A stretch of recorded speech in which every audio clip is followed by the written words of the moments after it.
What up? What up? What up? It's your boy Joe Chapo back in the building. Another edition of If They Only Knew. As always, we got your boy Main Light out in the Bronx doing his thing. What up, man?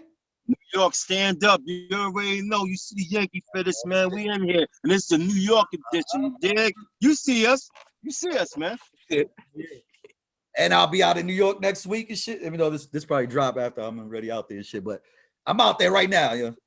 Well, shit, yo. Today we got a crazy special guest. Like, I don't even know what category to put you in and shit. This is so crazy.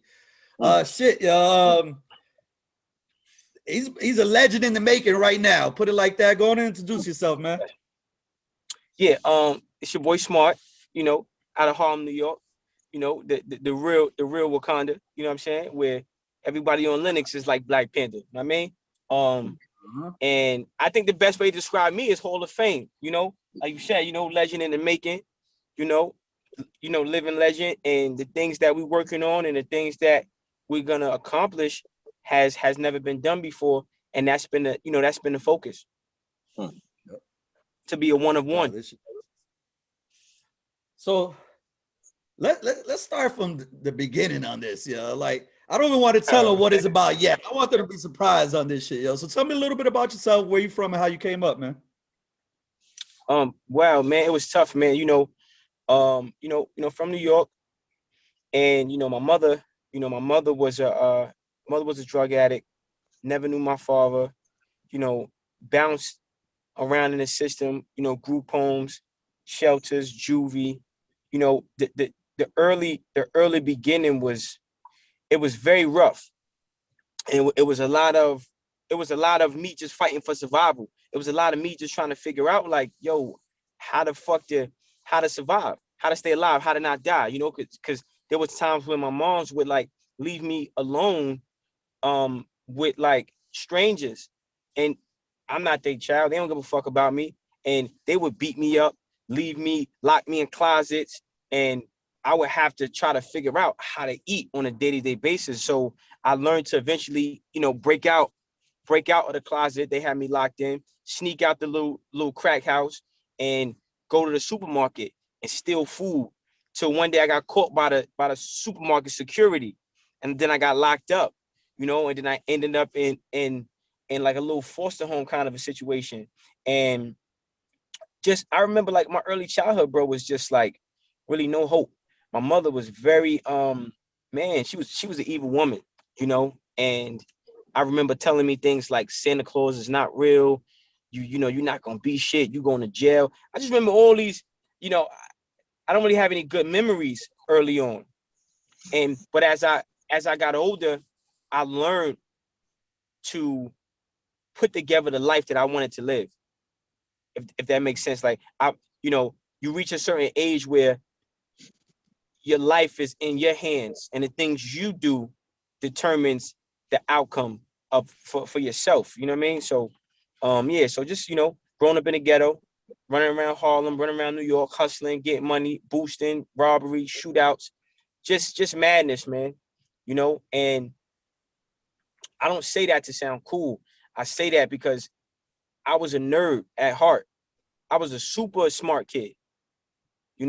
I didn't want to be in the streets. I didn't want to be outside. I wanted to paint. I wanted to draw.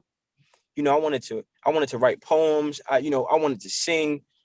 I never really was a tough guy, but I was always a survivor. And if you push my back against the wall, I'm gonna push back.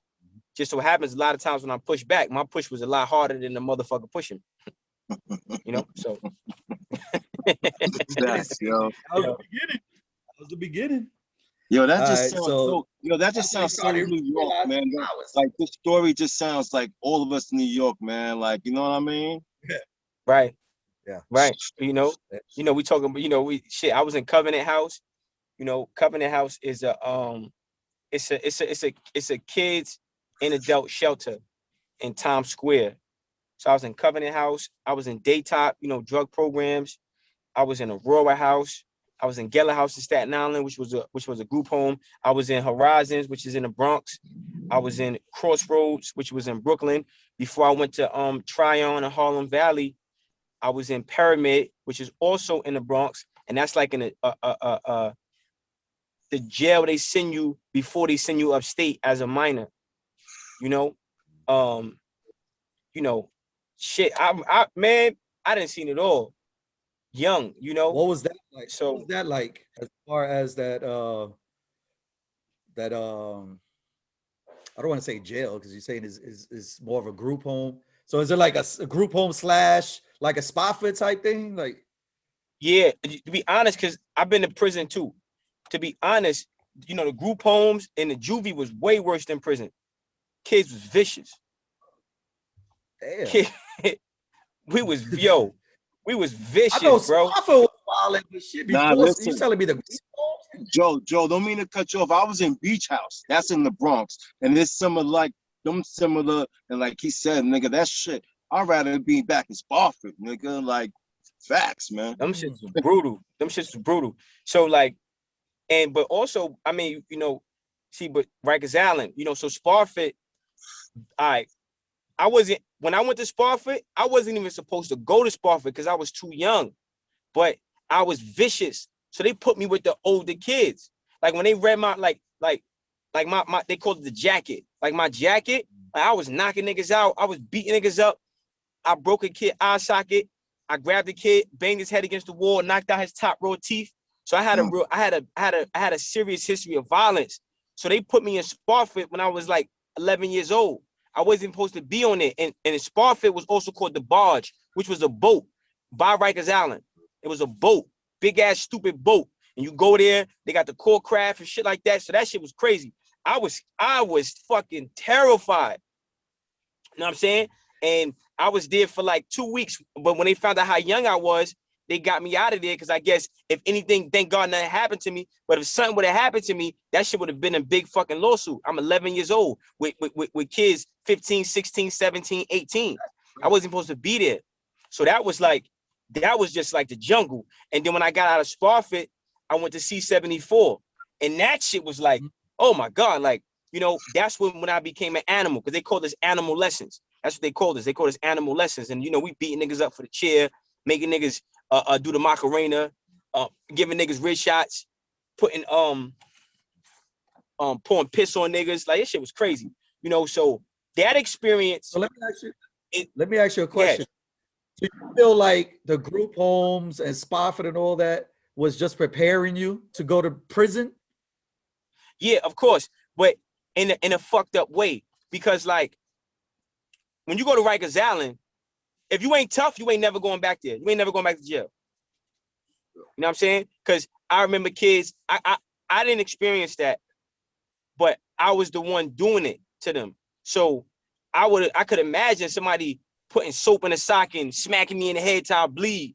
You know, you could imagine like somebody making you stand on the corner and take your shirt off and we just punching your ribs until you black and blue. And you know what I mean? And I mean, so Rikers Island, a lot, and then the fucking, it was a lady, I can't remember her name. She worked in One Main. It was called One Main House of Pain, right? And she was vicious. This one kid had got his jaw broke and they left him in a cell for 2 months with a broken jaw. With no medical treatment. You know what I'm saying? So a lot of kids died during that time on Rikers Island in the adolescence. So a lot of kids, it was so scary that they didn't come back. But when you went, if you made it upstate, they made it almost like a camp. So you go into Harlem Valley was violent, was vicious. But if you go to Tryon and stuff like that, you go there, you got white shoelaces. That's orientation. And it's called stages. So if you make blue laces, that's adjustment. If you make yellow laces, that's transition. If you make green laces, that's honors. And you walk around the jail. So this is how they prepare you. If you get honors in juvie, you get to walk around the jail, but everybody else got to walk in a line. But when you go to prison, it's free movement.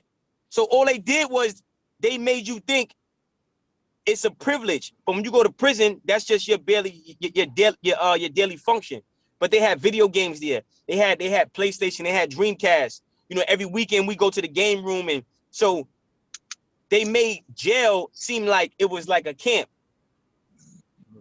So you didn't really learn or what you said? I said they try to use rewards to control you, pretty much. Yeah, but those rewards is nothing but when you go to prison, you don't walk with your house, or you don't walk with your cell block. You don't, I mean, it depends. In certain maxes, you do walk with your cell block. But when you in mediums and certain maxes, you got free movement. So you could walk around. So as a kid, they made you think walking around was a privilege. So it's crazy how they kind of groom you to get ready to go to prison. You know, because your perception of prison is like, oh, I could do this. Then when you go to prison, it's a whole nother animal. You know what I mean? So what was I would say, yeah. What was it like going from Rikers Island to upstate? A lot of people say they bring that wild shit from the island upstate, and it's a little bit more calm and shit, because people were already serving their time, and it's conflict. Yeah. Were you still wilding when you got there? Yeah, my first year, yeah, because I was scared. You know what I mean?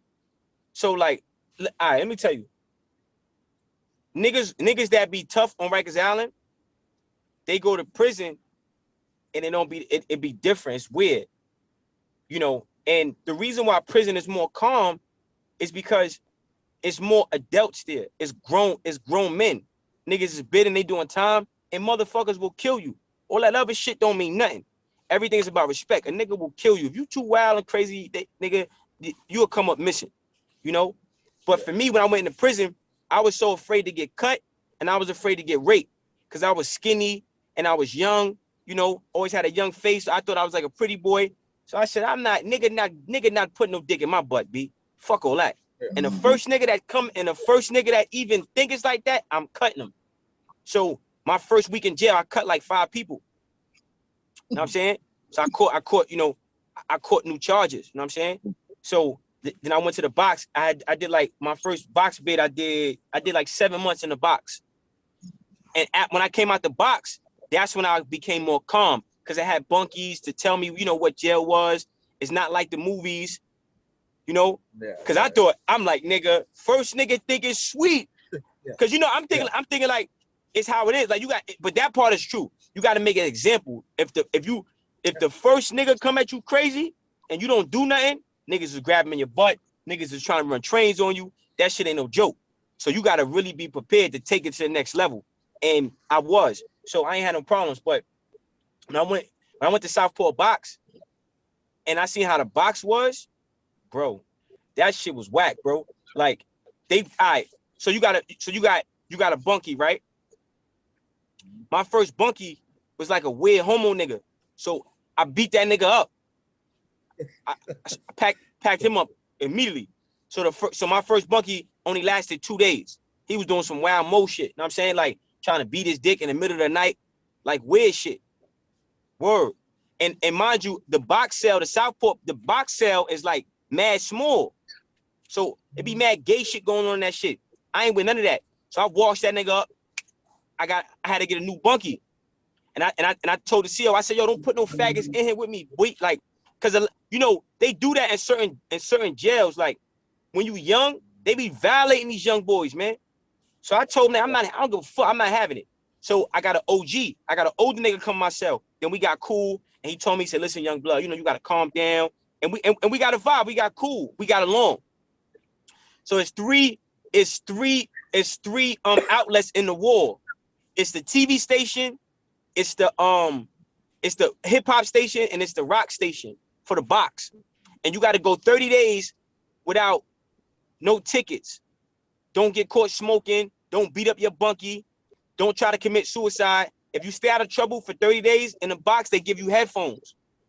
So I got the headphones, and I'm just sitting there, and I had a lot of time to think about myself, about my life. And I think that was what allowed me to be calm. You know, the first, you know what I mean? Like, you know, it forced me to kind of slow down and look at myself. You know what I mean? So what was that like, transitioning from you being in the box and having that mindset and then actually putting it into effect once you go back to population? Like, I went right back to the box, because I got out the box, right? I got out the box. So and then I had went to they packed me up, they changed my house, and I went to a new house. I went to a blood house. I was in a whole the whole house was blood, right? So now I got a locker full of food. I'm waiting to go to the next commissary. Whenever you go to the box, you can forget about your locker. It's over. Police throwing all your food out. It's a wrap. So I had to start from scratch. So I'm going to commissary. Now I'm in a new house. I'm not gang related. That's their favorite question. You banging? No, nigga. I'm neutral, nigga. So I go to that house. I got a locker full of food. This stupid blood nigga steal my box of chicken, bro. When I say all hell, I was not having it, bro. I was not having it, bro. I was not having it, bro. I took my jug. My jug was like a empty coffee thing, you know, because they sell a coffee. So we buy the coffee. When the coffee's done, we use that as the water jug to take it to the yard. Yo, I filled up like 4 of them Folgers shits with piss, and I threw all the piss on everybody's food in the refrigerator. Everybody food, you heard? Word. And so we get on the count. I tell everybody, I said, yo, listen, man, all y'all niggas can suck my dick. It's lit. It's lit. I got in a fight with like 2 blood niggas.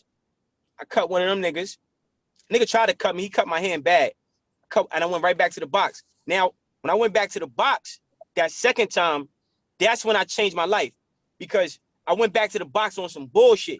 And, man, I just remember, I remember it was this one CO, he had slapped me. They put the cuffs on me, and they be fucking niggas up. When you go to the box, they beat you up. Ain't no, like, any nigga tell you, yo, niggas, they lying. If a nigga tell you he went to the box and police ain't smack him up, punch him, do some crazy shit, he lying. Them niggas be trying to kill you when you go into the box. So I'm going to the box. This nigga ODing on me though. Not knowing, I said, all right. Now this was the same pig that was working my tier in a box. The same nigga that beat me up was working my tier. I said, I'm gonna get this nigga back. I pissed in a toothpaste shit, filled it up with piss and water, and held it by my door. So when he came to do the count, I stepped on the toothpaste and it splashed him. It flew up. You know what I mean? Oh, So I threw the piss on him, right? So the nigga, they put me on a loaf. So they rushed my cell, beat me up, changed my cell, and they put me on a loaf, bro. When I say that this changed my life, the loaf is you only get cabbage and bread for the whole week. They give you this big ass old piece of cabbage. Describe it to them, yo. Describe loaf to them. If you can't even describe it, because shit is crazy, bro. They give you a big ass cabbage, right? This old ass cabbage, and they give you one loaf of bread. One loaf of bread, hard ass, old, cheap, welfare state bread, and that shit, that shit got to last you for the week. You heard? That shit got to last you for the week. So, you know what I mean? This shit crazy. Nope. Shit got to last you for the week. Know what I mean? So what I would have to do was I would have to take the sink water and wet the bread. I would wet the bread so I can make it eatable, and I would eat the bread one slice at a time. So that shit, you know what I mean? Like, that shit had me bugged out. And then I was like, man, I can't do this box shit no more. And then I was just like, you know what? Let me just try to figure out how to get my mind right. So when I got out of the box that time, things became a little bit more easy and smoother. I was learning to adjust to the bid. You know? So at what point did you start transitioning into your first craft? Oh, music. Yeah, fire. My grandma's got sick. And she had like an pneumonia. She was like really sick. I thought she was gonna die. They had tubes in her neck and all that, right? And I thought I never was gonna see her again. So I wrote her a poem. And I wrote her a poem. And you know, they gave it to her and all that. When she got better, she had told me she got better because she had read the poem. So I thought I had powers. I was like, yo, my poem, you know, my words can heal people type shit, you heard? So I really felt. Because when I was young, I had a crazy imagination. So I just started writing more poems, and then eventually the poems turned into raps. And I never forget the first line from my first rap. I said, I put the M, what I said? I put the M1 to your head and keep squeezing till your chest explodes and your, what I said, hold on. I put the I put the M16 to your head and start squeezing till your face explodes and your chest cavity starts leaking. That was my first line. That's my first rap. Hey, bad for Yo, the know what I mean? yo, right you, there. you're the first person that rapped on that joint that actually able to remember their first rap. That's what's up. That's what's That's my up. first rap. It's crazy. I don't know why I remember that shit. It's crazy, but that's my first rap. You know what I mean? So, yeah, man. And then it just, you know, it just progressed. It just progressed into, you know, what I'm doing, you know, what I'm doing now. And I always worked on my craft. And I really feel, I seriously, bro, I really believe I'm the best. And I really believe I'm underrated because it's no notoriety. Like, if you, like, that's why, like, I did the verses. So if you go on YouTube, you could type in Smart versus Jadakiss. You could type in Smart versus Styles P. You could type in Smart versus The Baby. You could type in Smart versus A Boogie. You could type in Smart versus West Side Gun. You could type in Smart versus Benny the Butcher. You could type in Smart versus Kendrick Lamar. You could type in Smart versus Eminem. You could type in Smart versus Lil TJ. You see? Working, bro. Yep. Know what I mean? And when you take away niggas' accolades, when you take away the celebrity and you just make it about the raps, line for line, niggas cannot fuck with me, bro. You know? And that's what they need to bring back, man. This bubblegum bullshit that they got where they hide behind the beat and maybe a fucking good hook. That's it, bro. That's it. They don't say shit. Niggas don't say shit. That shit is whack because at the end of the day, you look, no support from my mother. Sometimes I wish I would have came from a different pussy, C-section. Even in birth, she didn't push me. It's my raps, man. Come on, man. Like, come on, man. Like, niggas can't front of me, man. You know what I mean? Like, nigga, like, bro, niggas can't. Listen, bro. Like, I'm telling you, like, I'm that nigga, bro. And I'm not even saying that on no cocky shit. I'm saying it on some. I was a fan of hip hop. I'm still a fan of hip hop. My favorite type and style of hip hop is boom bap. I'm from New York. I look like I'm New York. My lingo is New York. I dress New York. My slang is New York. I don't even rock Vans, B. Let's be clear. Niggas rock Vans as cornballs. I don't rock Vans. That's some LA shit. And I don't skateboard. I didn't grow up on a fucking skateboard. I grew up putting quarter waters on the back of my bike, trying to make a motorcycle, nigga. So if they made bike boots, we probably would have had those. But we ain't do no skateboarding where I was from. You know what I'm saying? Like, that was some white boy shit. You know what I mean? So that's why I say niggas can't fuck with me, because I'm a student to the game and I cultivated my craft by being a student and loving music. These niggas nowadays, they pop a pill and then go in a booth and then just say whatever drunk. This is fiend rap, man. Yo, Joe, like, come on, man. How long I've been saying that? Fuck Yo, let me tell you something. Yo, I said the era I come from was the drug dealing era. So they was rapping about how they made money. These niggas rap they users. So they rapping about what drugs they using. Yo, that's what I'm saying. Yo, nigga. I don't listen, bro. Unless you way older, bro. We looked at doing coke as you crazy. You a cokehead, bro. You a crackhead, bro. Like, niggas ain't popping no pills, man. Y'all niggas is wilding. Yeah. Niggas, these niggas nowadays, these niggas is straight junkies, B. And nigga, I didn't listen, let me tell you something. You know why we had to hustle? We had to hustle because shit was fucked up. We ain't had no opportunities. So we had to make a way. These niggas talk and glorify being gangster.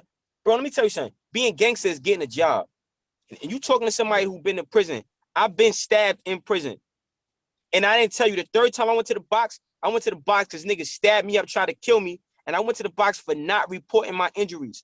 I went back to the box for not telling. I got stabbed up. Niggas could have killed me, bro, over a box of chicken. You know what I'm saying? I almost lost my life over a box of chicken, bro. Then went back to the hole with holes in my head. And I didn't tell. Did 30 days, came back, went back to the same house with the niggas that stabbed me and tried to stab them niggas. And I'm here to tell you that shit is corny. That gangster shit is whack. I'd rather have a job. I'd rather work at McDonald's. I'd rather work at Starbucks. I'd rather be a bus driver, Uber driver, Amazon Prime, whatever the fuck you call it. I want to do that.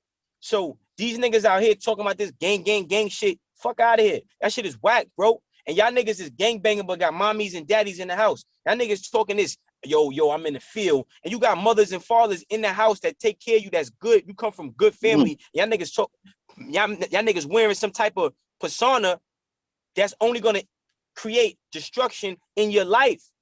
A lot of these niggas is followers. You heard? So I don't respect that shit, man. And I don't respect hustling. It's just something that I had to do. I don't respect jail. It's just a place I went because my family ain't lead me in the right direction. You know what I'm saying? So these niggas, these new generation niggas is weirdos, bro. Period. You know what I mean? And these niggas. Yeah, we just said. Skinny jeans, man. The fucking skinny jeans don't fuck motherfuckers up, yo. I don't know what the fuck. Nah. Niggas wore skinny. Listen, nah. Let me see. We can't. Nah. I'm not gonna knock skinny. You know why? Different. We was in the 80s, 90s. Y'all niggas had some tight ass fucking Levi's on. So y'all niggas wearing tight jeans too, B. We're gonna start front on the tight jeans, man. It wasn't like that, though. It wasn't like that, yo. It wasn't like that, yo. Them I see some flicks, B. I see some flicks. I see some flicks, niggas. They walking like they got fucking ass on and shit, yo. Like it's crazy, you can't front on niggas. Y'all niggas in that pop locking era. Niggas had S curl activator, tight ass Levi's, and some white Nike what's some shit called? The Cortez.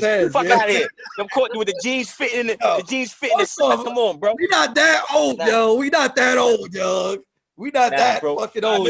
I remember that shit, man. I watch videos. Shit, I study. Listen, it ain't listen. Look, yo, I'm gonna come clean. It ain't about the clothes. It's not, yo.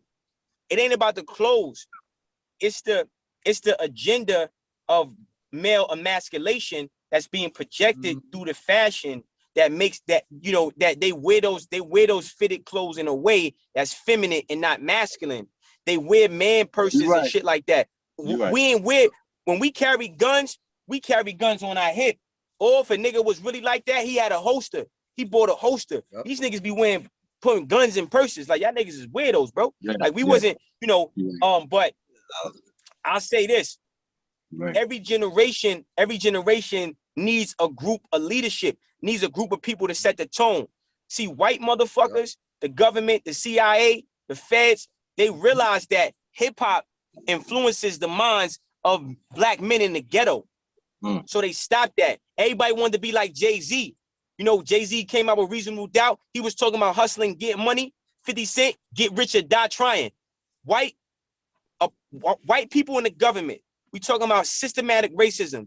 They realized the power of hip hop. So they shifted the focus of the art. So they took over hip hop. Now they use crack to break down the hood in the 80s. They're using hip hop to break down the hood in the 2020s. You dig? Yeah.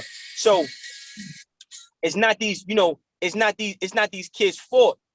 It's the record labels, it's the Jews, it's the Vivendis, it's the Viacoms, it's these French motherfuckers coming in here trying to push this music.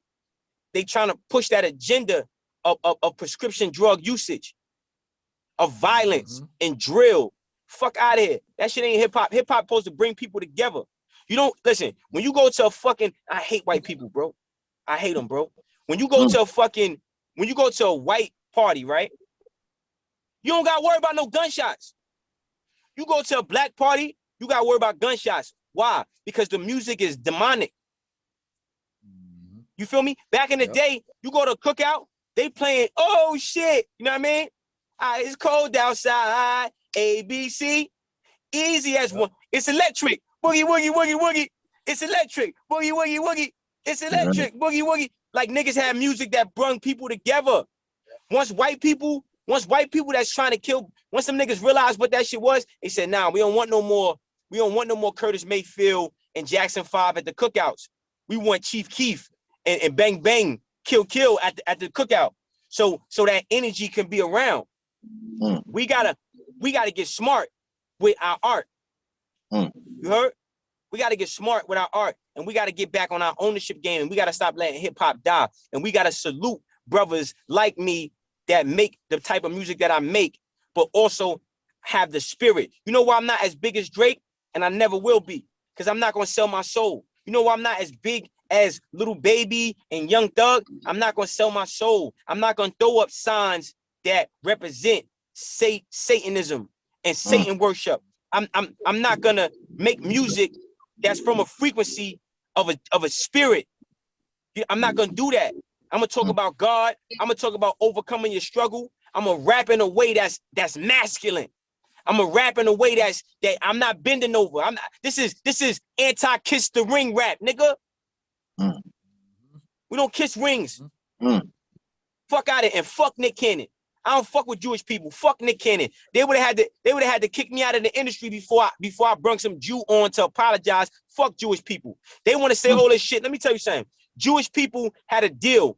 Jewish people helped create the NAACP because we felt that we could unite because we had a common oppressor, right? When black people helped Jewish people get into power, they forgot that we assisted them and they turned their back on us, bro. So fuck them Jewish motherfuckers. The music industry is owned by Vivendi, Viacom, French and Jewish motherfuckers. You think these Jewish motherfuckers is helping us? No. So why should we? Oh, I'm anti-Semitic? Hell yeah. I'm anti anybody that's trying to destroy black people. Fuck out of here. These Jewish motherfuckers ain't. I'm anti-Semitic. I'm anti-Chinga Chong. I'm anti-Jappity. I'm anti-Englishman. I'm anti all that. I'm pro-black, nigga. Because they anti-us. You think them, you listen, bro, you walk by a synagogue and you go in. And one time I was in Crown Heights, I got lost. And I accidentally walked into a synagogue, right? And I was like, yo, they looked at me like I had the plague, bro. Them Jews don't fuck with us. Fuck out of here. And you know why niggas gotta be afraid to say something bad about Jewish people? Because they own media and they make sure. So it's okay for me to say I'm a nigga. It's okay for me to say kill black motherfucker, die black nigga, fuck the ops. I'm smoking on Tuka. But if I say I'm smoking on Jewish, I'm smoking on some cake, then it's a problem. Fuck out of here, man. They try to make us seem like fuck out of here. Everybody can say fuck black people, but we can't say fuck them. No, fuck Jewish people. And until y'all motherfuckers start showing that you fuck with us, it's up, nigga. Fuck y'all. And fuck these Chinese motherfuckers too. Listen, bro, and it's not about hate, because they try to say, oh, yo, if you hug me for, yo, listen, my nigga, if y'all hung us from trees, bro. Y'all cut our penis off and put it in our mouth. Y'all raped our mothers. Y'all raped our sisters. Y'all molested. Y'all made us watch. Y'all raped us. Yeah, called buck breaking. I got a right to hate y'all niggas, man. Fuck out of here. Yeah, I hate y'all motherfuckers. Fuck out of here. 400 plus years. You turn on. You don't see no Jewish people getting pulled over by police getting shot. You don't see that shit. So why the fuck I gotta know? I'm not afraid of no fucking Jew. Fuck them niggas, man. It's up. We gotta, Latinos, blacks, Spanish motherfuckers, we gotta come together, bro. We won. All that Boricua, fuck that Boricua shit. We all black. We all niggas over here, bro. So from the Goya beans to the fried chicken, I love Sazon, nigga. Feel me? I love Sazon, nigga. I love Brugal. Number one, añejo, nigga. You heard? Fuck that, nigga. We gotta bring this shit together because they trying to get rid of us. You know what I mean? So my music represents black empowerment, black male masculinity. And I'm not gonna sit here and act like I don't know who's trying to destroy me. I'm not gonna be friendly. Bob Arum, fuck Bob Arum, fat Jew motherfucker. That motherfucker's in boxing, robbing all the boxers, been robbing boxers for years. Teofimo Lopez, Spanish fighter. He beat Lomachenko. Check the racism shit. Now, Bob Arum is a Jew. This is his promoter. He beat the #1. Listen, he ain't get paid nothing to fight Lomachenko. He beat Lomachenko. He beat him. And now he said, look, my next fight, y'all got to pay me now. Yep. They did a bid. Listen, they did a bid. They had 3 companies bid on the next Teofimo Lopez fight. Top Rank, DAZN, and Thriller. Thriller is a new streaming service. DAZN is owned by Eddie Hearns. Top Rank is ran by Bob Arum, which is a Jew. So the white man and the Jew, they bid it the lowest on a Teofimo Lopez fight. Didn't even pay that man. It took Triller to put the money in for the fight. That's why Teofimo next fight against the Australian bull is gonna be on Triller. You know what I'm saying? Yeah, I seen that. So I seen that. Yep. So I seen that. they constantly, bro, they constantly slap us in the face. And they put these stupid movies out. And fuck Black Judas. They keep putting these old ass movies out about what happened. Yo, listen, man. COINTELPRO is Instagram. COINTELPRO is TikTok. Nigga. They need to make Black Judas in 2021, motherfucker. Don't try to make this old. That's them strategies they using, they don't even use no more. They gonna send them niggas to send a drone to shoot you in the middle of the night. Fuck out of here.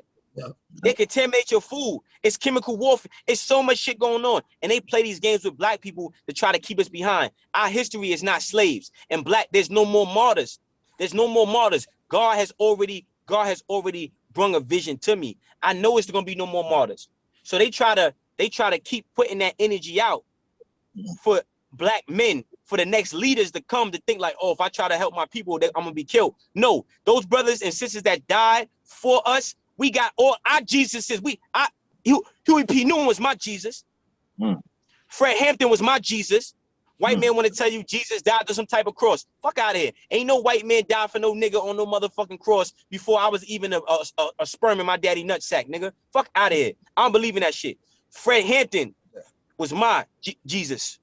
Okay? Huey P. Newton was my Jesus. Khalid Muhammad was my Jesus. Gaddafi was my Jesus. They died. They died for me and you. They died for us, bro. For us to have opportunities that we have now. Ain't no more black leadership getting killed, bro. That's bullshit. We protected by karma. And we got universal reparations. We got things God got working in the unseen to protect us, bro. That's why I'm still alive, bro. That's why I speak this truth and I'm good and I'm safe and I got nothing to worry about. So I walk with God, bro. You know what I'm saying? I walk with God. And black people, guys, it's time for us to wake the fuck up, bro. It's time for us to wake the fuck up and start doing things that benefit us as a collective, as a whole, as a culture. And we got to start kicking these niggas out that don't fuck with our culture. And put pressure on niggas and make them niggas corny. You feel me? This beat maker, you know, I know I'm going off on a tangent, but you know, I'm passionate about this type of shit, bro. You know what I'm saying? Go ahead, man. Go ahead, man. Go ahead. You know, we let these niggas come in our culture like Jake Paul, Logan Paul. These niggas come in our game, make millions and millions of dollars. And you got black kids, black YouTubers that got way better talent, way better content. They don't make nothing. You know why they don't make nothing?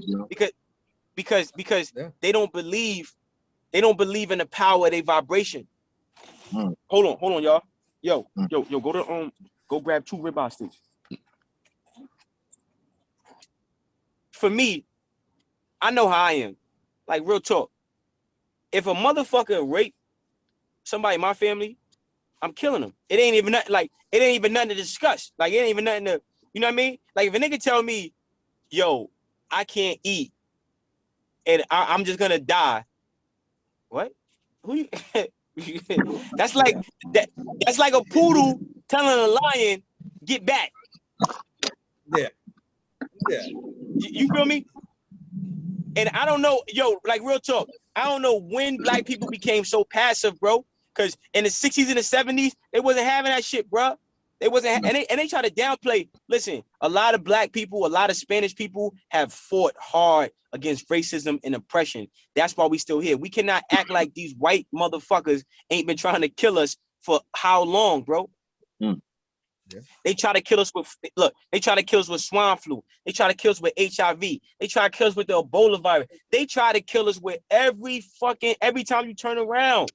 These niggas is making them new shit. They just made up COVID. These niggas is evil motherfuckers. So at what point do we wake up and say, you know what? I gotta be great. I gotta take my rightful place. That's why I'm going so hard with the boxing. That's why I'm going so hard with the music, because I want to set an example. I want to prove. God already told me the devil does not have more power than God, than himself.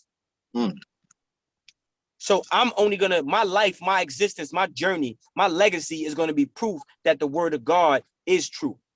You understand? And so, when we Yeah, I'm listening. Yeah, you want to say that? No, I was gonna say you brought up boxing. I was gonna say if you had to talk about the transition and when did you start with the boxing? Yeah. So boxing was just like, you know, I got into some internet problems with it, and I don't know what the fuck this. Sometimes you get a lot of haters, right? And I'm always like, I'm one of the realest motherfuckers ever, bro. And I don't have no type of skeletons in my closet or none of that shit, bro. Like I really was like that. So this guy on the internet, he's a boxer, had 3 pro fights, inactive, gonna tell me this boxing shit ain't for me. I'm like, I've been beating niggas up my whole life, bro. Matter of fact, I'm gonna beat your ass. And I, you know what I mean? Like, we was going back and forth, and I was like, you know what? Fuck that. I want to fight you, bro. And but I said, I'm not gonna go into fighting a pro fighter blind. I'm gonna really train to fuck this nigga up. So I started training real hard. And as I started to go into the boxing gym, and I got a really legendary trainer. Shout out to Lonnie Bradley. I love him to death, man. And I just took to it like a fish to water. Like I just got better. Like I started getting better. And if you go on my Instagram is the smart guy _. I've been documenting my whole journey in the boxing for the past 7 months. And you can see it's like day and night, how I stand, how I throw my combinations. My defense is man, listen, man. I should get my defense is so good, man. Latex gonna have to give me a sponsorship, man. Cause ain't nothing getting through, B. Ain't nothing gets impregnable, B. I'm telling you, defense is A1. So long story short, I'm an extremist by nature. Anything I do, I always OD on it. You know what I'm saying? You give me a block, I'm taking an acre. You know what I'm saying?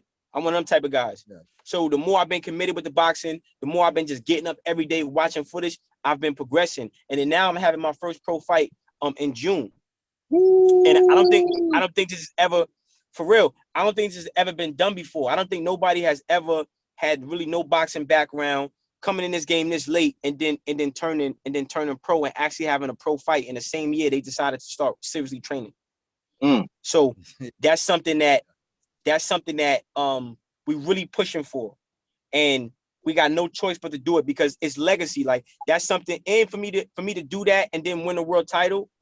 So I'm trying to make sure I do something that's never been done before, and nobody has never in the same year got into boxing this late, train their ass off, and then turn pro in that same year and had a pro fight. Mm-hmm. So I'm gonna be God willing, I'm gonna be the first man, first boxer to do that shit, bro. No, I can't wait to see it. You said June, right? Mm-hmm. That's it's gonna happen. Yeah. And the weight class, are you in the cruiserweight weight class, right? Cruiserweight, yep. Cruiserweight. So, I'm the fastest fucking cruiserweight on the planet right now. So what's a typical day of training? What time do you get up? Man, it's crazy. It's brutal, man. I get up about like 4:30. 4:30. Yeah. It's brutal, man.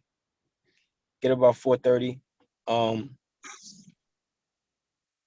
do my sit-ups, do my little weight training in the crib, and then I hit the road, run about like 6-7 miles. Then I I do a couple other things.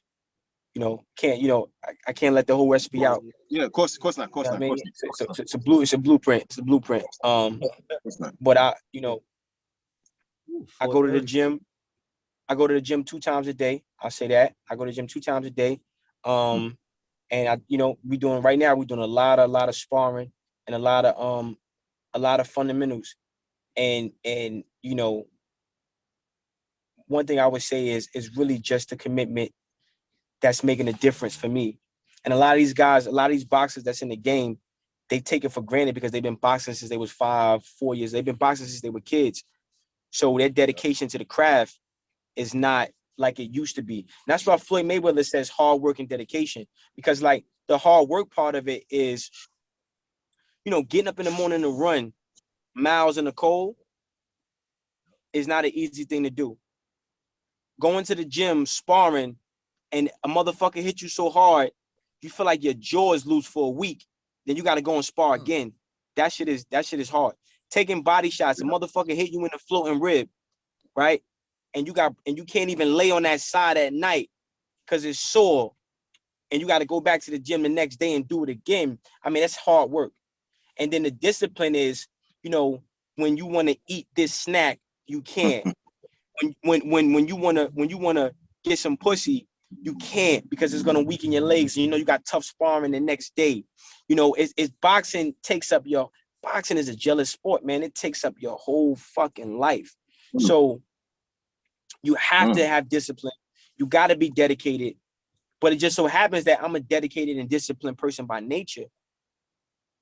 So I found the home, and I believe that my efforts are going to be rewarded with multiple world titles because I've been through so much shit. I've been through so much shit in my life, and I never cut corners. I've never had it easy, and I've always found a way to be great at what I do. You know, nothing. That's why I say you don't wait for somebody to give you roses. You grow your fucking own roses. And I've been growing my own roses. I've been growing my own roses my whole life. You know, my whole fucking life, bro. I can't wait. So, man, June, yeah, I already know you're gonna win. It's a knockout. So, no, what about I'm gonna hip hop, man? Are you gonna be the first boxer to have a hit at the same time? Yo, hell yeah! I got a hit right now. Listen, let me tell you something. I got a hit record right now. It's called. I got 2 hit records right now. The one is on YouTube right now, and it's on all platforms. On YouTube, Spotify, Tidal, Apple Music, etc., etc. It's called Drug Song. Can you do you got a phone? You can pull it up real quick on one of them platforms. But you can type in Smart Drug Song on Spotify, wherever you like to listen to your music to. Smart Drug Song. You got Spotify, man. You said on YouTube. You could do. I got Spotify, everything. It's on every single platform. That shit is on MySpace, bro. Damn. Okay. Gotta have that work on the block, man. You gotta have that work on the block. Man. You gotta have that work on the block, baby. I hear you, man. I hear you. You know what I mean? Drug Song. There you go. All right, Drug Song. Let's see. Boom. Yeah. Yo.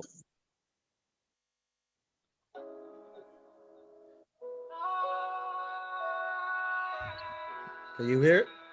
Y'all can hear it. Hell, y'all can hear it. Oh, let me.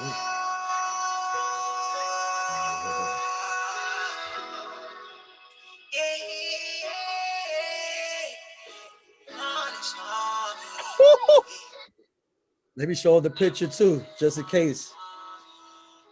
Yeah. Just in case. That's the thumbnail on it. And I forgot to sing too. Forgot that. Yeah. We about to take over the whole game, yeah. So now that shit, bro. Now that song, okay, so that's the hit. Now, but see, a lot of people get the thing hit fucked up, right? See, you eat what you kill.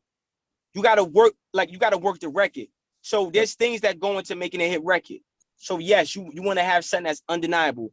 Drug Song is undeniable. People play it. I played that shit in T-Mobile the other day. That shit sounded crazy. Everybody, we played it loud. That shit is a hit. Now, that's step one. You make the record, right? You have the elements that people want. I'm telling a story. It's melodic. It's everything is there. Now I have to shoot a music video. That's the next step because people connect. The visual and audio is the same. Everybody, I want you motherfuckers to listen, bro. Y'all are blessed to have these brothers in this platform. Y'all are blessed to have this platform, so pay attention to the shit I'm saying. I'm giving you artists the fucking blueprint to this shit, bro. And niggas don't want to tell you the shit. First, you got to record the record. You got to use 2 studios to record the record. The first studio you record should be a cheaper studio. It's pre-production. meaning you spending 10 hours on that one song. You just flowing, whatever you wrote it, freestyle, you get all the ideas out in that one cheap studio. Then you listen to it. You got to write your ad-libs. You sit back, you say, you really get the vibe of the song. You should be able, somebody listening to that song should be able to remember the song and remember the hook after the first time they hear it. Okay? So you need to make sure you write it in that way. Now, once you get it recorded like that, then you go home and you listen to what you just recorded, and then you write it. But this time when you writing it, don't write it in your phone. Get a pen and a piece of paper, because you got to arrange it in a certain particular way. Now, once you arrange it in a particular way, now you go into the bigger studio where you're going to have the best quality. They're going to level, it's going to really sound how you need it to sound. You feel me? Then you spend about 5 to 7 hours on that studio session, just getting it a certain way. Give the engineer an hour just to listen to the beat. Don't record, don't smoke no weed, don't confuse the engineer. Go in there by yourself, just you and the engineer, okay? This ain't a music video. You got time for that, but it's not that, we're not at that step yet. So you let the engineer listen to the beat for an hour. Then you start recording. You make sure the engineer ears is tuned into you. Because if he was recording 30 other motherfuckers right before he came to you, he not going to hear what he needs to hear. So you got to make sure that engineer is completely clear of the previous energy he was around before he got around your energy. And you let him listen to that beat, and then you put it together and you get it mixed. You ain't got to get it mastered these days, but you want to get a really good, solid mix. Now the record is mixed. Then you apply for United Masters, DistroKid, and Symphonic. Symphonic is an overseas distribution company. Not too many people know about that. United Masters is good because they don't really kill you for samples. DistroKid is good because that's how you get your shit on all platforms. It's $19.99 for a year subscription. So you're gonna end up paying $60 because you're gonna get the year for United Masters, the year for Symphonic, and the year for DistroKid. And then you send them your music with the cover art. You find somebody who does graphic design. You can get your cover done for $75. Okay? Get a good cover done. You send the music to all platforms.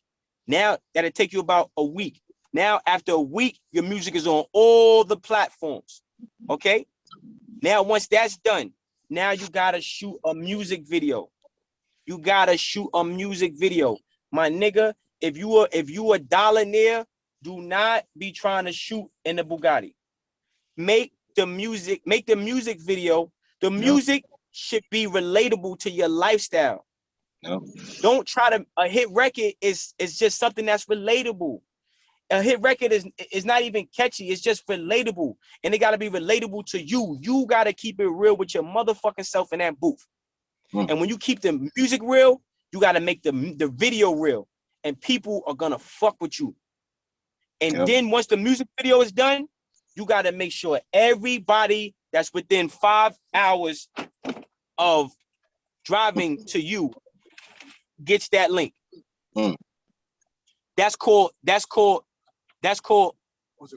I can't. We live. Nah, what you doing? No. So we having sorry y'all. That's all good. But we you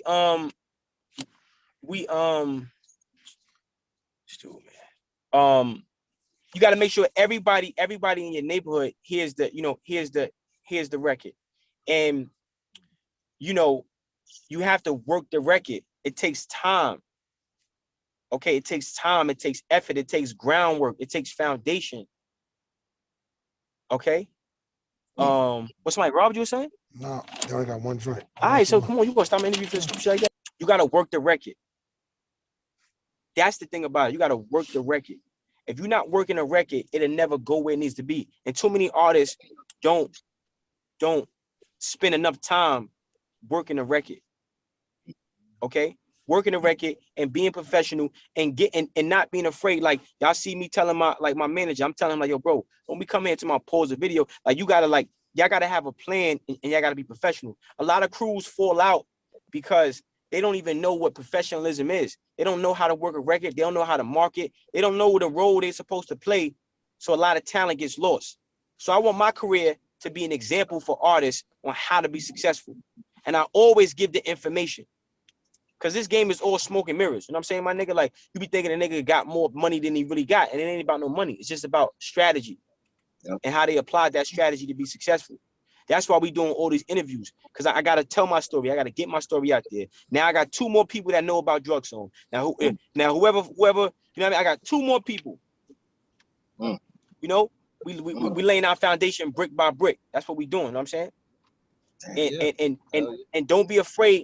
Let me tell you something. A lot of people, they come for me about how I talk to my cousin, which is my manager, my business partner, right? They don't understand. I'm running a business. Ain't no room for friends. Ain't no room for friend shit in business. Ain't no room for ain't no room for none of that shit. You will never be successful unless you run your business a certain way. Period. Yeah. You got to be professional. You got to be on time. You got to be focused. You got to have order. You got to have structure. And you got to take initiative. That's why a lot of people don't become successful. You as strong as your weakest link. Yeah. And that's why I be telling this motherfucker next to me, like, yo, bro, you gotta be no, for real. Because people like, you know why? Look, let me tell you something. You know why? You know why? It's like you gotta always be on your A game. Always. And you know why I always check him? I check him publicly and privately. I check him publicly to let him know this game ain't about no ego. If you out of pocket, fuck out of here. I'm gonna say something. If I'm out of pocket, you better say something, bro. You better say something. You better stop me from, yo, my man, that ain't the move. I'm making money. I'm feeling myself. So now I'm about to make a drill song. Yo, Smart, you bugging the fuck out, bro. And you better tell me that. You better tell me that in front of everybody in the room. You could see, because if it's love, see, you can tell how people care about you about how they respond to you in public. That's a jewel, y'all. If a nigga your man and he got love for you, and you tell him, yo, my man, you bugging the fuck out. If he act a certain way, that ain't really your man, B. Yep. Facts. Yep. That ain't really your man. And if you huh? That means he doesn't value your opinion. Thank you. You hit it right on the head. You hit it right on the head. Or he got ego, or he got some other slimy ways. And if you don't say nothing, you ain't really his man. You better say something. Yeah. Yep. Facts. You're right. You better say something. Nigga, you bugging. You bugging. You feel me? That's why Jay-Z was so successful in the early stage, because Dame, and look, let me tell you something. You know why? One of the real reasons, because I met Dame Dash. I know Dame Dash. I met him personally, bro. Dame is typing, like, you know, some niggas, they got this persona about them to where they don't want you to tell them nothing. And I tell my manager all the time, like, listen, motherfucker, don't ever let me get no big head, bro. If I ever start acting a certain type of way, it's your job. Your circle keep you grounded, bro. Yep. You know, your circle keep you grounded. But we live in an era of acceptance. Everybody's so used to telling their man what they want to hear versus what he need to hear. Yes, man, yeah. Especially family. Yeah, especially family. God. People be scared to tell family. Yeah. Scared. Yeah. Yeah, but that ain't love it. But that you gotta tell a motherfucker, you got a booger in your nose, nigga. Take that shit out. Yeah. Some niggas that look at you with the booger in your nose. I'm telling you. Yeah. You heard G? Niggas that tell you, like niggas, like look, yo, not real shit, because, and I always address it because my manager gotta learn that shit. Ain't about no ego, bro. This shit is about us winning. Now, if a nigga check me for being out of pocket, I'ma respect it. I don't got no ego. See, a lot of niggas be having, they insecure. So I try to tell my manager as much as possible, yo, bro, you can't be insecure in this game, bro. And don't let nobody get in your ear, because that's the first shit they use to try to divide and conquer what we got going on. And the devil always work with the whisper. The devil always work, because the devil don't want to, when two brothers is coming together doing something powerful and positive, the devil always try to be at your neck. Like earlier today, I told, like, we was trying to go to Juma to pray. I wanted to be on time for prayer. So my manager, he came late. I'm like, yo, bro, what the fuck is you doing? We almost got into an argument, because I'm like, yo, fuck, nigga, be on time. And he like, yo, now you want to go to, yes, nigga, yes, now I want to pray. And I'm trying to get my shit more tight. Just like when I didn't want to fast on Ramadan. What was that, 2 years ago? What was that, 2 years ago? All right, nigga, don't hit me the mute voice, nigga. 3 years. You said 3 years ago? It was 3 years ago. I had a weak moment. I wasn't going fast. That nigga got at me. Like, yo, bro, fuck out of here, my nigga. Yo, you can do, yo, you gotta fast. I wasn't gonna fast. Yo, bro, it was like what, an hour to the fast. It was like an hour to the fast, bro. That nigga was, he was like, yo, nah, bro, fuck out of you. And he was telling me what I needed to hear. Versus what I wanted to hear. Yep. So he got the blessing because I actually fasted for Ramadan. I got the blessing because I actually fasted for Ramadan. He got the blessing because he said something. I got the blessing because I listened and I acted on what he said. But what he said, I didn't want to hear. You see? What he said made me feel uncomfortable. You see?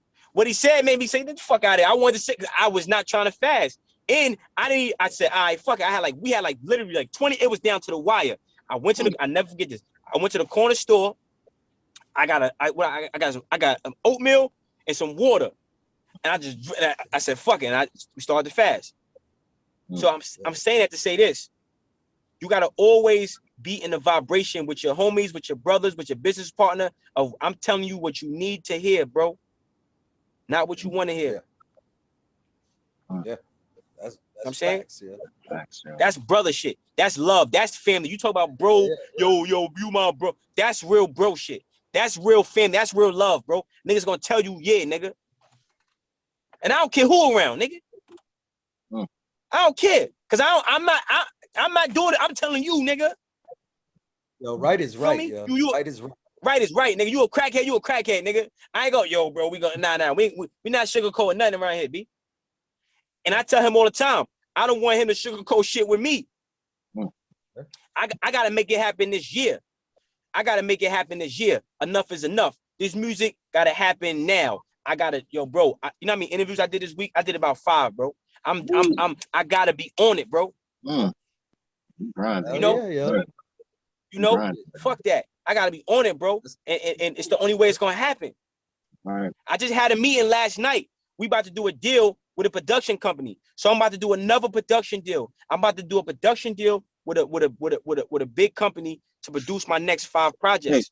Okay, can I ask you something about that? So I know there's a few individuals you kind of know and I think they in that type of situation with they work for them for like 2 years or something like that. Right. They got to make a certain amount of like mixtapes and stuff like that. Like, what's a good deal? Would you be able to elaborate on that, or? Yeah. It depends. Well, every deal is different, and remember, deals are structured around the business. There's no, and every business is different. So every deal is basically an agreement of the parties, and everybody should benefit. So the artist has to figure out what is the best benefit. Like, what does my career need to be successful? And how does the people I'm going into business with, how are they conducive to the betterment and advancement of my career? You have to first get an attorney. If you could get an attorney to look over that paperwork, get an attorney to look it over. But you don't need it. No, you don't need an attorney. Listen. I'm gonna tell you. No, that's bullshit. I'm gonna tell you why. Look, you don't need an attorney because your contract should be what you discuss and agree. Can't nobody put no fine print. That's why artists got to learn their game. Because everybody don't have money to pay a lawyer. And a lot of times it's conflict of interest. Because now you pay a lawyer that they either know or is in the industry and is programmed to fuck you. And they tell you, oh, 15% is good, 30% is good. When it's like, no, I'm going to make a contract that I understand, that I can read. And then I'm going to go to a notary and they're going to notarize that shit. And we both going to sign that shit. And that shit holds up in court, bro. That's it. Yeah. So you never let nobody brings you your contract. You construct the contract in a way that you understand, that you feel comfortable with. And that shit could be A, B, C, 1, 2, 3. A contract could be 3 sentences, bro. That's a good jewel right there, yeah. That's a good jewel right there. Because I've never really You know what even I mean? thought about it for them to write it some way that you can understand that. To That's a understand good it. jewel You right tell them, listen, my nigga, I'm not reading no fine print. I'm not going to listen. I'm not getting no blacks because it got something called the black, and I've been through all this shit, bro. It's something called the Black's Law Dictionary. The Black's Law Dictionary is a dictionary of definitions of legal terms. Mm. So nobody, and listen, nobody got time for all that. Yeah. I'm an artist. I want to make the bulk share. I'm gonna do this. You're gonna do that. And this is how long it's gonna take. And when I do this and you do that, this shit happen. And if this happen, you're gonna get this much. I'm gonna get that much. Do you agree on that? Is that fair for you? Yes. Because I feel this is fair for me. You agree? Yes. We're gonna notarize this shit and we're gonna sign. That's the contract. Mm. Period. See, a lot of times when people go to record labels, nobody has more power than the artist. Let's be clear on that. Nobody has more power than the artist. So you never let nobody take you out of comfort zone because they're bringing you an opportunity. An opportunity does not mean you give up equity and ownership and control. You know?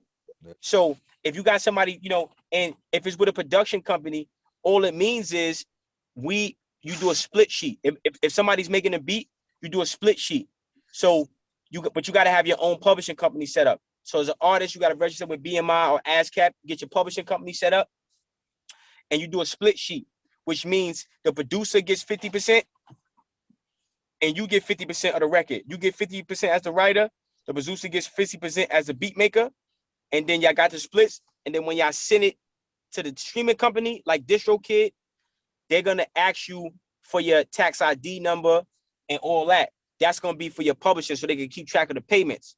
And then it's automated. When people stream it, when that check come in, 90 days, 6 months, when it comes for 90 days, 3 to 6 months, a check come, the producer, the production company gets their check, you get your check.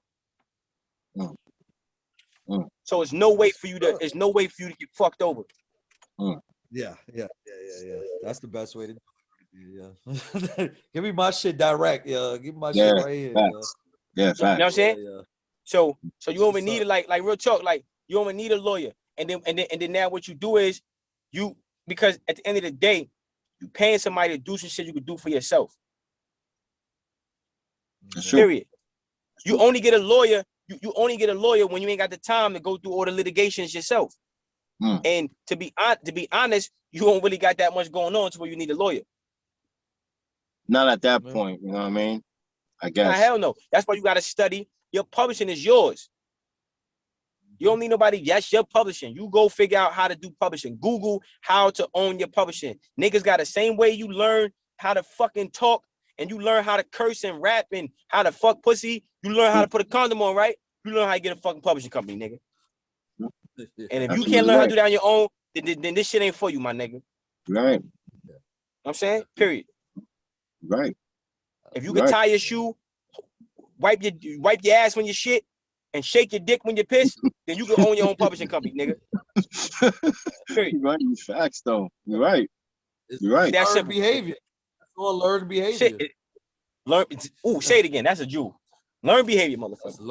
Learn behavior. Learn behavior. Shit, learn behavior. You know what I'm saying? Learn behavior. It's just that niggas choose to learn behaviors that don't benefit their life.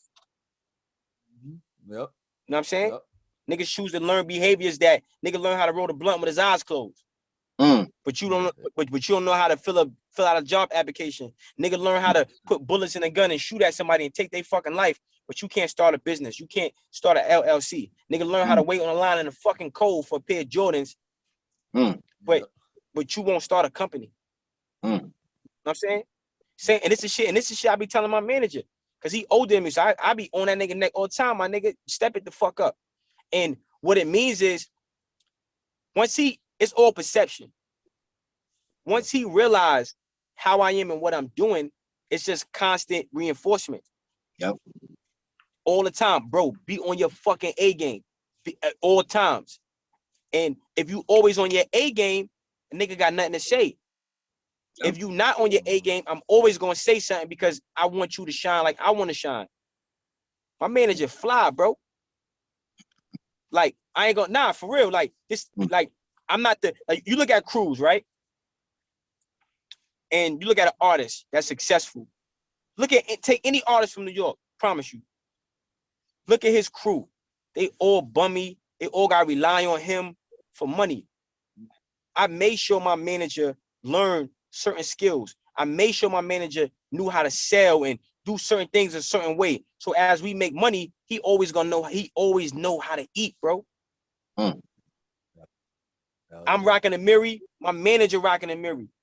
I'm rocking Louis, my manager rocking Burberry. I'm like, it's you gotta want for your brother what you want for yourself. I'm smart. I already know this information, but I know he don't know it like me. So I'm gonna be, yo, bro, look, you gotta be sharp, nigga. Cause it's gonna come a time when we making millions of dollars, I'm not around you, bro. I'm in fucking France or somewhere, and you in New York and our headquarters handling some type of business. You gonna be twiddling your thumb? No, nigga, you gonna be a business, you gonna be a shark, nigga. Like, oh look, y'all niggas ain't doing this contract like this, blah blah blah. Because of how we carry each other now, bro. And we do it publicly because we want brothers to know that brothers can come together. You can be firm with your friend. And if it's your real friend, you gotta be firm with them, bro. It's discipline, it's militant. That's what we promoting. Everybody think about what niggas do. Niggas promote gangbanging publicly. They be on their live talking about, yo, blood, woo, woo, woo, woo, all the shit, right? But I promote good business. I promote delegating. I promote strategy. I promote structure. That's why niggas don't like how we be talking sometimes. Because of what we promote and what we represent, bro. Be sharp. Be on point. Ain't nobody dying in my crew, nigga. Ain't nobody going to jail in my crew, nigga. Fuck out of here. You know what I mean? Exactly. How y'all niggas make millions of dollars, but you die? Like, that shit is crazy. Ain't no RPT. Fuck out of here with that shit. We work so hard. So you mean to tell me you work so hard just to die? Come on, bro. That shit is crazy. You gotta have somebody in your circle. Man, at some point, you gotta leave the streets in the streets, man. I mean, you have to. You in business now. You are the business, yo. You the business and shit, yo. You fuck that up. Period. You fuck everything up. Word. And you gotta be telling niggas, you gotta have somebody around. And I tell my, like, listen, bro, what are we doing? We out. And I tell my manager all the time, I'm not beefing with no rappers. I'm not doing none of that. Like, and you know, off topic, but on topic, right? When 6ix9ine rolled up to Meek Mill's, right?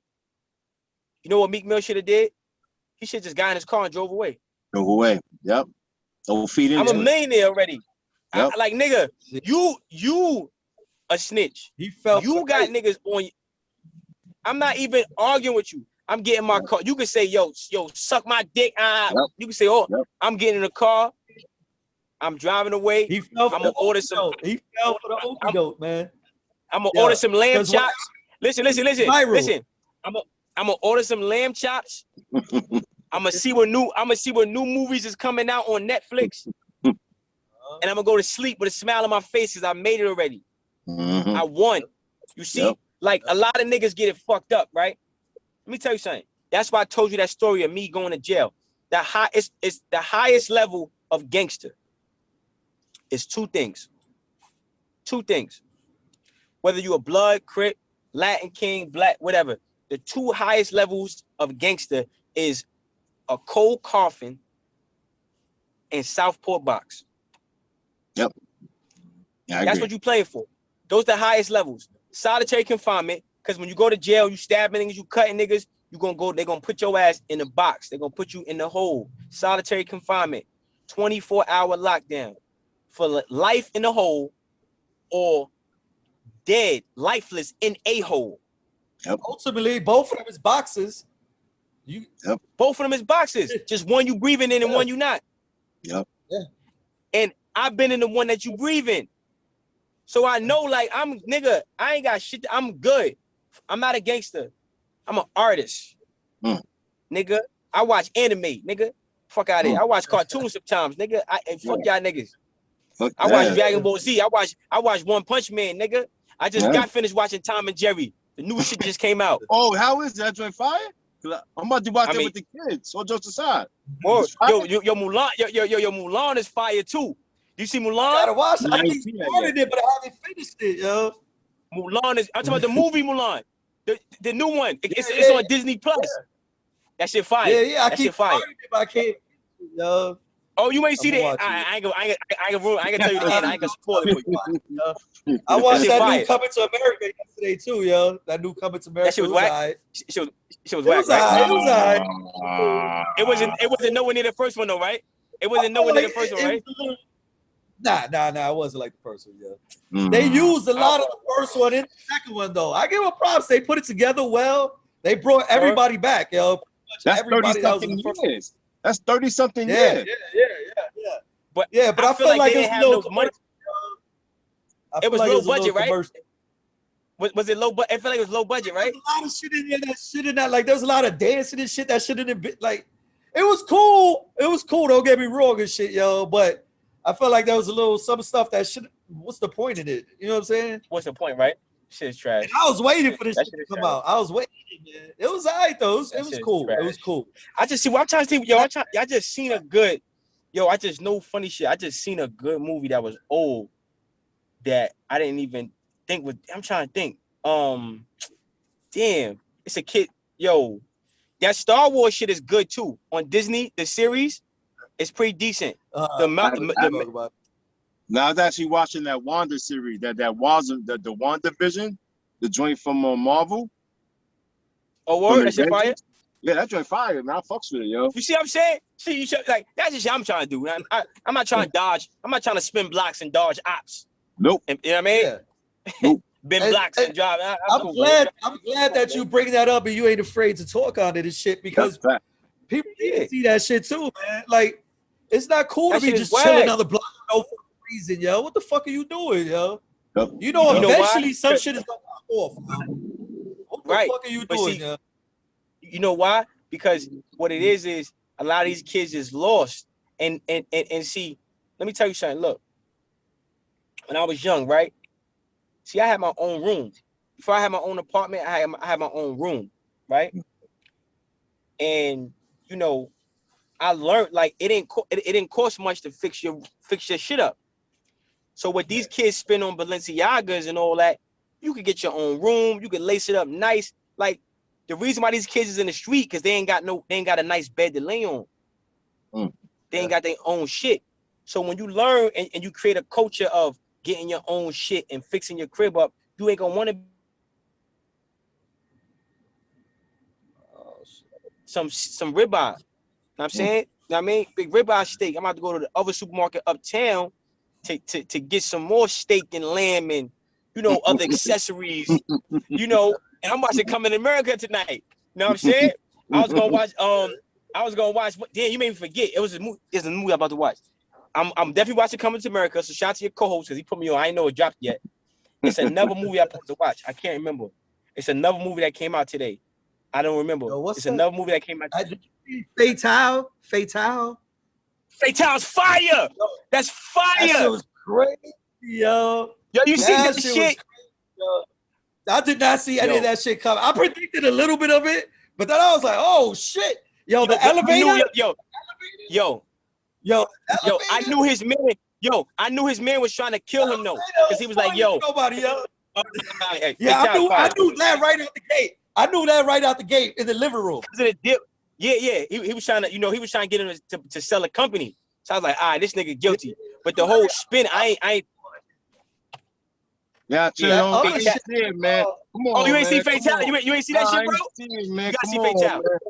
You gotta see Fatal. Fatal is dirty. Have you seen American Skin? American who? American Skin when he took over the police station. That ending was trash, bro. The ending killed it. That shit was whack, bro. You just told everybody ended. I was fit. Bro, that nigga should have just, bro. Yeah. I ain't even gonna lie. I kind of see it coming, yo. Listen, I see it coming. Listen, this is what I'm saying. Listen, we gonna go. Y'all gotta see Rampage, and I'm talking about the dude that put the body armor on, going to town and start shooting up the town. See, you talking about? Wait, that's an older movie? Yeah, it's like about 13 years ago. I'm saying, but was it? I mean, bank, right? Huh? About the ones that robbed the bank? Nah, it's one white dude he's against the government because he was in the military and that shit fucked him Is up. it good though? But is it action like his niggas really letting it go? Listen, he's letting it go. Put it like that. He's coming into town, letting it go, murdering everything in the town. That shit is crazy. There's 3 parts to that shit. Part 3 is on Netflix now. I think I seen it in the rotation, man. Part listen. That shit like 2.5 on Rotten Tomatoes. Listen, part three is on Netflix. It's called Capital Punishment Rampage. It should be there. But what's the best one? Part 1. What's the best one? 1, 2, or 3? What's the best one? Part 1 and part 3 was the best ones. So part 3, but you got to see the other parts to understand part 3. You know what I mean? I'm telling you. All right, we're gonna give you. Listen, I got to watch the trailer. Yeah. We're gonna watch the trailer first. We're gonna watch the trailer. I'm telling you. Yo, you know what we need to do? Side note, I think we need to do a movie review, bro. I was gonna do this with my manager. Said that shit too, Joe. But me and my manager gonna do the sports shit. Yo, I'm a movie buff, nigga. I'm a movie nigga, bro. Listen, I'm a movie. I'm telling you. I'm not sitting in no time, yo. That's what I do. Yo, we need to listen. We need to do. You know what we need to do, bro? We need to do. I'm telling you, bro. We need to do a movie review. Nobody got a movie review thing for trailers, bro. I'm telling you, we do it. I'm telling you, yo. Look, I'm gonna come up with. Listen, don't bullshit, y'all. I'm gonna make the logo tonight. I'm telling you because I want us to do this. I'm telling you because niggas need to come to us because the trailers don't be giving. I know how to tell a movie's good by the trailer, bro. Promise you. I know how to do it. The quality and IMDb. You gotta have some acting skills, yo. You gotta have some acting. I don't care what type of movie. I like bootleg movies. I like B movies. I like any type of movie. If you got some good acting in it, like some of that B movies be better than the shit that be out, yo. Yeah, you know niggas fuck up at? They don't have good endings. They fuck up the endings, and then they don't put the. Oh, this gonna be good, bro. This gonna be good, bro. We gonna be the hood. Yo, listen. They talking about Rotten Tomatoes. We gonna call that shit fresh apples, man. Fresh apples, some shit like that. Word. Right? Fresh apples for the big apple. For the big apple. I'm trying to tell you, as a regional, I mean, rotten apples, yo. Rotten apples. Rotten apples. Rotten apples. Nah, that's too predictable. That's infringement. Niggas Nah, I'm saying because that's too predictable. We got. I mean, we're gonna think about it. But actually, next week he's gonna be in New York, so we could link up on some real shit.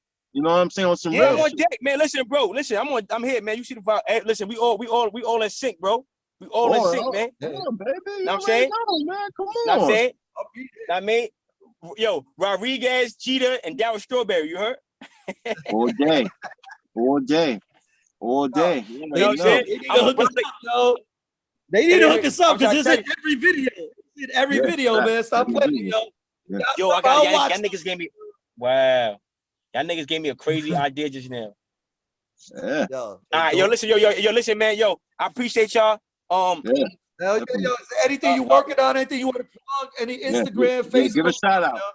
Get some shout out. Oh yeah. Yo, listen, man. Yo, my number is 917-385-3013. 917-385-3013. Man, if you need somebody to talk to, you need some advice about how to be successful, I'm here. You know, and I always put my number out because I want to work with people. I want to help people. I got no problem giving up information, bro, because nobody never gave this information to me. And if I can help somebody before they go through something, I'm totally down. So my number is 917-385-3013. My Instagram is @thesmartguy_. THESMARTGUY_. @thesmartguy_. Everything spelled correctly. And yeah, so we got. I mean, man, I got my first pro boxing matches coming up. I got a mixtape coming out with DJ Thorough. Shout out to my boy Rich, because I can't talk too much about it, but I'm about to sign a production deal with this company. Things looking on the up and up. So so that look out for that. And man, we're gonna keep our foot on these niggas' necks. We're gonna have this podcast. Me and my manager got a sports podcast. Once he, tells me what the name is gonna be. I love sports. My man different with that. He like a nigga the black Dick Patel. You heard? Listen, I'm gonna tell you something. When I was locked up, they called me Ted Zokoff. That's how much I knew sports. Straight up Ted Zokoff. Straight up. So basically, we all gotta sit down. Yeah. We're gonna put this together. And then, so you know, we got the podcast coming out. And then we're gonna do this. Listen, man, I'm gonna do this movie shit with or without y'all niggas. I'm telling you, we need to. I watched thousands of movies, man. I got like y'all movie books of movies, yo. I got at least 5,000 movies. He used to sell movies. He know about movies. Yo, my grandfather. Listen, my grandfather used to. My grandfather, right hand man, used to sell bootleg VH1 tapes in the post office. So I remember growing up, I had this crazy movie collection. You know what I'm saying? Like of every movie, horror movie, Night of the Living Dead, Pinocchio, the Pinocchio killer movie, where Pinocchio was this. They gotta see. Yo, I'm talking about. My shit go way. Pinocchio. You ever seen Pinocchio, the Spanish one? He's a Spanish killer. Pinocchio. It's called Pinocchio. Yo. I gotta Google that. Fire. All right, bet. We on deck, y'all. All right, y'all. So yeah, man. I'm gonna get off this, yo, man. Listen, man. I appreciate y'all. I appreciate you, man. Yeah, this was a good one. I appreciate you, brother. Hell yeah, yo. Let us know where your fight's coming out, like exact dates and times and everything, so we can plug that. No, for sure. Now you know the vibe. They got one little part before we hang up. I mean, I think he dropped enough jewels today, man. Enough jewels. Like, yeah. Normally I ask for a message, but you already dropped enough, man. It's all good, man. Oh no, okay. You say ask for what you said? You said I usually ask if you got one particular message for any viewer right now, if you can help them, what would that be? Yo, man, pray. Like for real. And people, and ask God exactly for what you want. And ask God to help you in a way that you really need help. Don't just pray and act like you talking to like you know when you call a business and they put you on hold. And like, oh well, listen, do the high activity and calls. You know, we're gonna you can stay on the line or pray. That ain't God. God listens and takes every call. So I would say, man, pray and ask God to help you exactly how you need to be helped. Because when I was depressed, when I was suicidal, when I wanted to kill myself, when I wanted to give up, when I was self-destructive, when I was addicted to weed, addicted to alcohol, and I was just angry at life, I asked God to help me. And he removed the desire of self-destructiveness out of my spirit. He removed self-sabotage out of my spirit. He removed low self-esteem out of my spirit. And he empowered me. God has empowered me with confidence.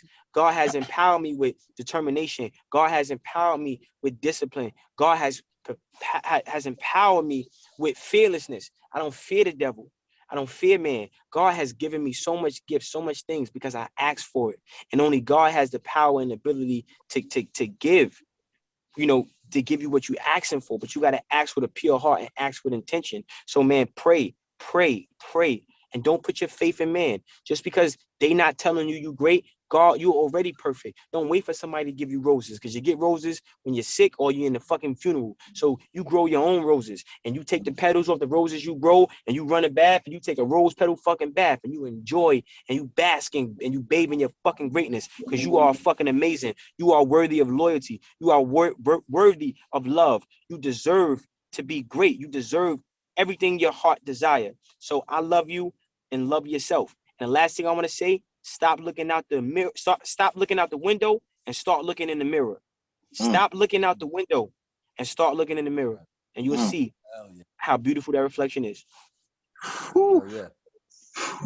For real. Respect, man. I appreciate you coming on, man. We definitely gonna link up again, yo. Watch those movies so we can talk about it, yo. Shoshio. Stay safe out there, man. All right. If they only knew, man. If they only knew. Peace. Peace. All right.